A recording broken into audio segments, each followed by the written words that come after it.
The last time a Viralan touched Earth soil, his legs tried to walk away without him. Lieutenant Darian Kess didn't even flinch as the room fell silent. The alien dignitaries flared, flickered, or shuddered, depending on their physiology, but none of them interrupted. They wouldn't dare. Not after what happened last time. He leaned forward, knuckles tapping the conference table made of Kessian pine, a wood grown specifically on Mars for high-level interspecies meetings. You all keep asking why the Virellan high minds refuse to enter Earth's orbit. Some of you say it's politics. Some say it's superstition. I'm here to tell you, it's fear. Cold, living, rational fear. The room, a panoramic dome overlooking the Atlantic Trench from a mid-stratosphere station, shimmered with the translucent outlines of different translation fields. Dozens of species were present, from the crystalline Bracthol, who shimmered under their own gravity lens, to the insectoid Huruk delegates who never stopped twitching. In the middle, still and observant, sat the empty shell of what had once been a Viralan ambassador, dried, empty, and silent. Kess looked right at it. You can pretend you don't remember, he said, his voice steady, but we do. Humans remember everything, especially the parts you try to make us forget. He tapped the table again, this time gently, like he was knocking on the lid of a sealed coffin. So here's what happened, since no one wants to say it. It started in 2174, a few years after Earth was finally admitted into the galactic Concord. We'd already proven we could survive faster than light travel, even if we did it with ships that looked more like rifles than shuttles. And we'd already shown the galaxy what humans could do when we didn't have a leash around our neck. What we hadn't done, not really, was host. Not a real delegation, not a high mind. That changed when the Virellan sent Raltex. Raltex wasn't just a diplomat. He was the closest thing the Virelans had to a philosopher king. Over 7,000 years old, if you trust their record-keeping, and powerful enough to stop a civil war on 3 words. His arrival was historic. Every major galactic news feed covered his descent through the clouds.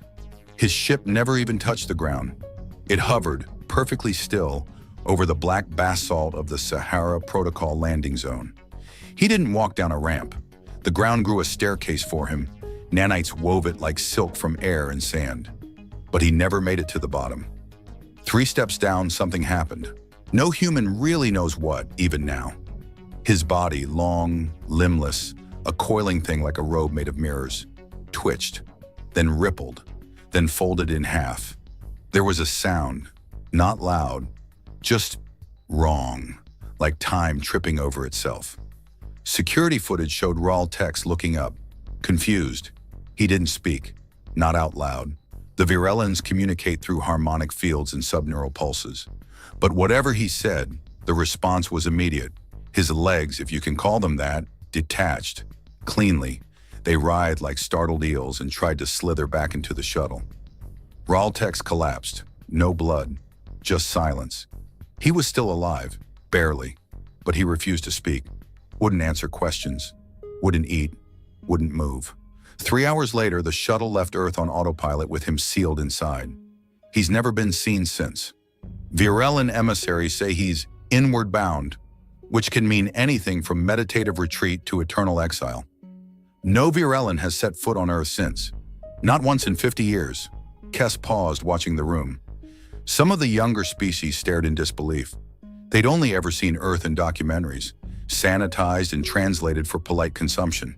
But the older ones, the long-lived ones, the ones who remembered, looked away. You all say humans are unpredictable, he continued, that we're volatile, fragile, unrefined, that we act before thinking. And sure, that's fair sometimes. We get emotional. We're short-lived. We don't see time the way you do. But do you know what we do see? He leaned forward. We see what you're afraid of. There was a flicker of discomfort across the table.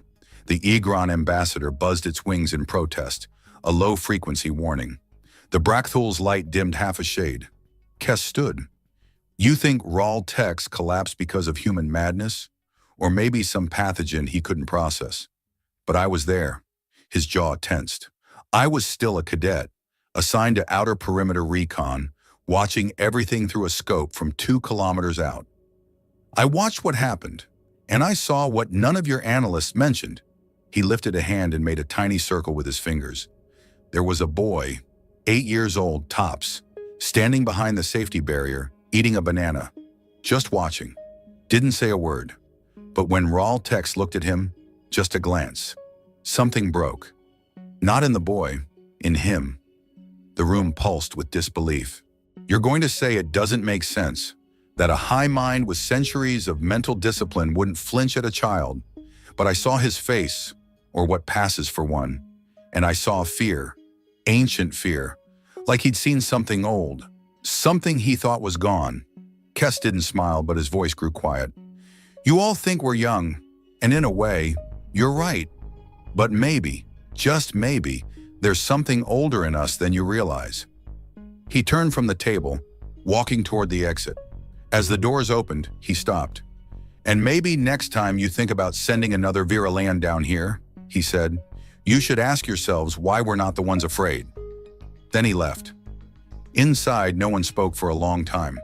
The dead shell of Raul Tex sat unmoving at the table's edge, the mirrored surface of his carapace reflecting only the ceiling lights. If anyone noticed the faint crack running down his spine, no one mentioned it. They said Earth was a latecomer to the stars, that we arrived with dirty boots and noisy engines, dragging our atmosphere and our unresolved baggage into clean galactic halls, where war had long been outlawed and consensus had replaced conquest. They said we should be grateful.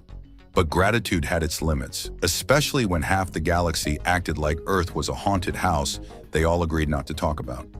No species ever said it outright, but patterns told stories. Delegations never landed planetside. Negotiations happened aboard neutral orbitals. Earth was always accommodated, never visited. For a world rich in gravity wells and natural resources, we got shockingly few tourists. And the Viralans, those supposed eternal architects of peace, had made avoidance into doctrine.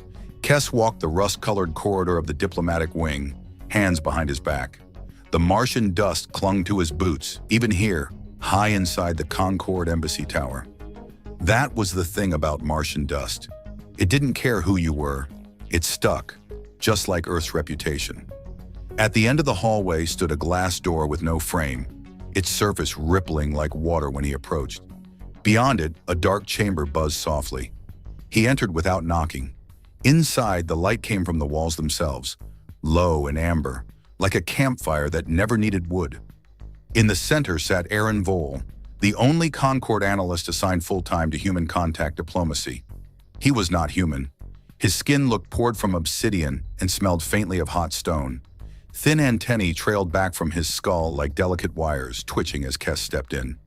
You caused waves, Aaron Vole said without looking up. Waves are better than silence. They're also harder to navigate. Kes sat across from him, folding his arms. They think we're a threat.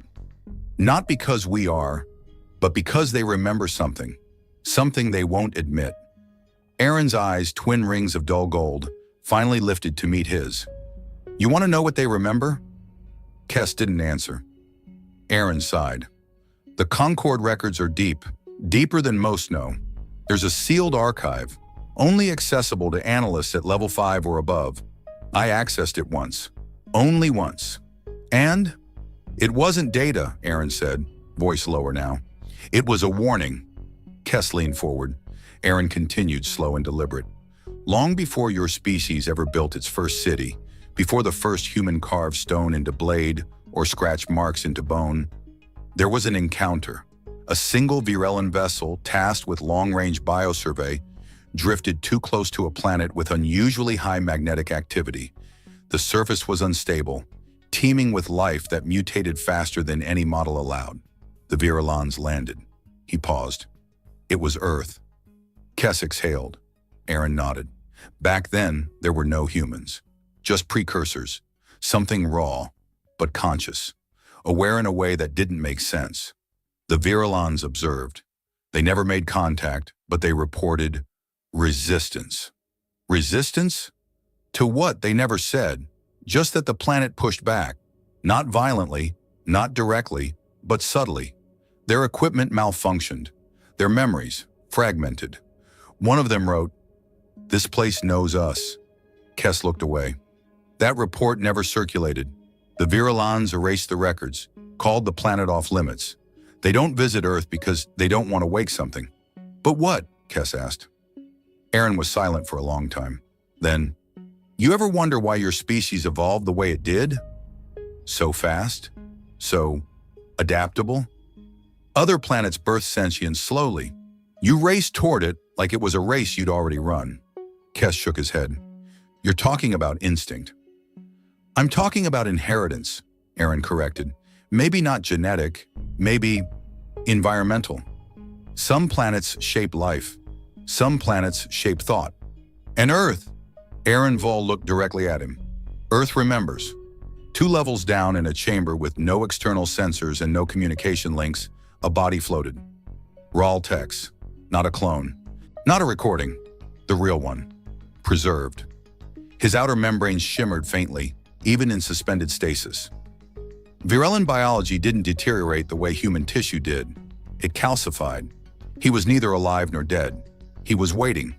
Around him, machines hummed. Not for preservation, for containment. Because after Raw Tex had been brought aboard, after he'd been sealed in that shell and evacuated from Earth, the shuttle hadn't returned directly to the Virulan high orbit. It had gone dark, vanished for 7 months. When it finally resurfaced, drifting dead just outside Saturn's shadow, it contained no log entries, no transmission records, just a single figure, still, silent, and no longer speaking. The Concord took custody, quietly. They said it was a diplomatic courtesy, a sign of neutrality. But that wasn't the reason. The real reason was simpler. The Virulans didn't want him back. There was a sensor blackout over the Pacific. 17 seconds of dead data from every orbital satellite above Earth. Not long, not even enough for most systems to flag it. But Kess noticed. He always noticed. 17 seconds, he said again, this time to the man seated across from him in the dim light of the Earthside operations room. Full global latency, everything, from deep-sea monitors to the Concord beacons above lunar orbit. Gone, like something pulled the plug. Across from him, Commander Linver of the Terran Intelligence Sphere rubbed his face with one hand. Could have been solar interference. We have 3 layers of shielding against that. Malware? Nothing penetrated systems. There's no evidence of any breach, internal or external. Linver raised an eyebrow. Then what exactly are you saying, Lieutenant? Kess didn't blink. I'm saying something moved. The commander sighed. You're still stuck on this Earth remembers theory. I'm not theorizing anymore, Kess said quietly. I'm observing. A silence grew between them. Outside the operations room, Earth rotated peacefully beneath its orbiting sentinels. Clouds curled like soft white strokes over the oceans. Cities flickered with life. But Kess couldn't shake the weight pressing behind his ribs, the growing sense that none of it was as calm as it looked. He activated the display again, showing Linver the time-stamped overlays. Look at the magnetosphere fluctuations. Look at the marine drift patterns in the trench sectors. Something under the crust shifted. Linver leaned forward despite himself. You think this has to do with the Raw Tex incident? I think that was the first visible crack in the surface. Now something's pushing through. Pushing through from where? Kess glanced at the screen. That's what I'm going to find out. 6 hours later, Kess was back on Earth, boots in the red soil near the edge of the Tanzanian rift. It wasn't the obvious place to look, not where Raw Tex had landed, not near any major human installations. But if the readings were accurate, the epicenter of the blackout pulsed directly beneath this stretch of ground. From orbit, it looked quiet. A scatter of shrubs, low, cracked hills, no settlements for at least 30 kilometers. The shuttle lifted off behind him, taking the noise with it. Silence settled like dust. Kess tapped his collar and activated the field sensors. They didn't work. Not jammed, not blocked. Just quiet. He crouched, fingers brushing over the soil. Dry, warm. But beneath it, his boots registered minor tremors. Regular, rhythmic, like breathing. He moved toward a ridge, scanning visually. The sky above was clear, blue, untroubled, and yet something was wrong with the air. Not in a toxic way, in a shape way. Like the world around him was folding inward ever so slightly at the corners. Then he saw it, a crack, no larger than a hand, nestled between two stones, but impossibly dark, deeper than shadow, deeper than any absence of light he knew. And something inside it was watching him back. Kes didn't speak. He reached for his sensor pad, began recording visuals manually. Then the ground beneath his boots shifted, not trembled, shifted, like the dirt itself had adjusted to his presence. He stepped back. The crack widened by a fraction. Inside, for the barest moment, he saw what looked like bone, but not fossil, not old. Something with structure, shape, memory. His collar crackled. "Kes!" came a voice, Aaron Voles, strained and distant. "Go ahead. Get out of there, now!" "Signal's weak," Kes said. "Repeat?" "This isn't a listening post," Aaron's voice hissed. "It's a seal." Kes didn't respond. He knelt again beside the crack. "How old?" "Older than Concord records," Aaron replied. "Older than Virilan memory." "You were right. Earth didn't just evolve life. It inherited something." The wind picked up, from nowhere.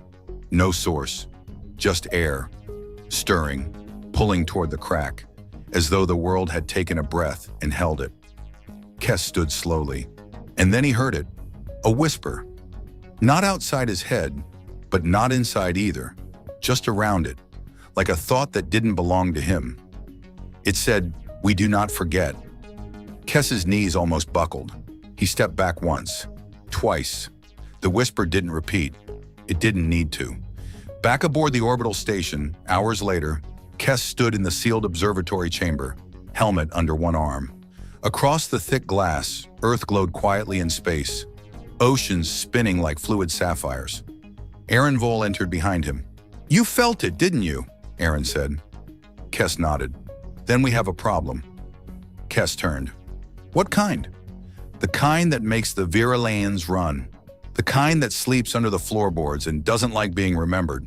He paused. "The Concord's going to ask questions. They'll want containment protocols, diplomatic analysis. And if they dig too deep," Kes asked, "they won't. That's the thing," Aaron replied.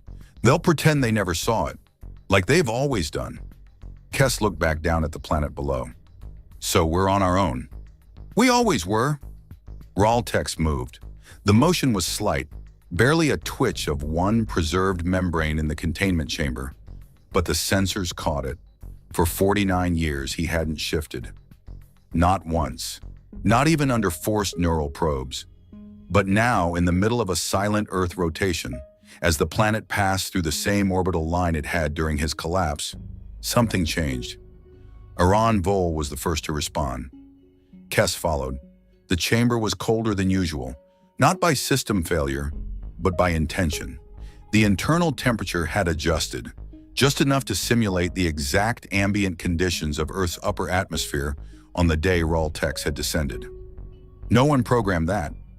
The lights dimmed as they entered. Kes approached the containment cylinder, stopping just short of its base. The body inside was no longer floating in passive suspension. It was tilted, leaning forward. Aaron accessed the last 10 minutes of sensor data. "This isn't a glitch." "No," Kes said. "He's remembering."